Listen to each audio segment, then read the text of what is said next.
পরিবার বা শিক্ষা প্রতিষ্ঠান থেকে নৈতিক মূল্যবোধ, শিক্ষার অভাব এবং প্রযুক্তি নির্ভরতার কারণে হিংস্র হয়ে উঠছে মানুষ, দাবি মনোবিদ ও সমাজবিজ্ঞানীদের। তারা বলছেন, অনুন্নত সমাজে আর্থিক সংকট নয়, বরং মানসিক অস্থিরতার পেছনে দায়ী নৈতিক শিক্ষার অভাব।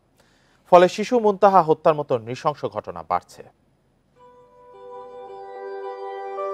বেসরকারি সংস্থা আইন ও সালিশ কেন্দ্রের ত্রৈমাসিক প্রতিবেদন অনুসারে এবছর এপ্রিল থেকে জুন পর্যন্ত হত্যার শিকার ১০০ শিশু, নির্যাতনের শিকার ২০৬ জন, ধর্ষণের শিকার মেয়ে ও যৌন নির্যাতনের শিকার ছেলে শিশুর সংখ্যা প্রতি ৩ মাসে অর্ধশতাধিক।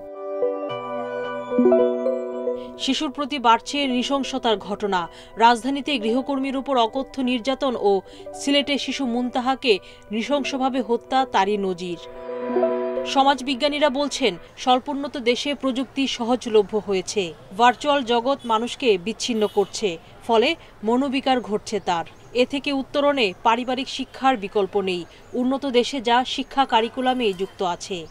আমাদের ছেলেবেলায় আমাদের কোনো রকমের নীতি নৈতিকতা বা মূল্যবোধের শিক্ষা দেওয়া হয়নি বা চর্চা হয়নি।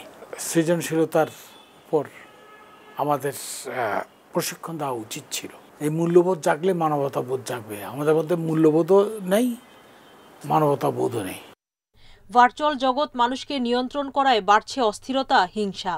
এই চাপ নিরসনে মানুষ বিভিন্ন হিংস্র পন্থা বেছে নিচ্ছে। সেই সাথে বিভিন্ন সহিংস কন্টেন্ট তৈরি করছে মনোবিকার। ফ্রাস্ট্রেশন হতে পারে, কোনো অন্যায়ও হতে পারে, কোনো রিজেকশন হতে পারে। এই সব কিছু আমাদের কিন্তু এক ধরনের চাপ। শুধু অর্থনৈতিক সংকটই যে আমাদের চাপ হিসেবে থাকে তা না।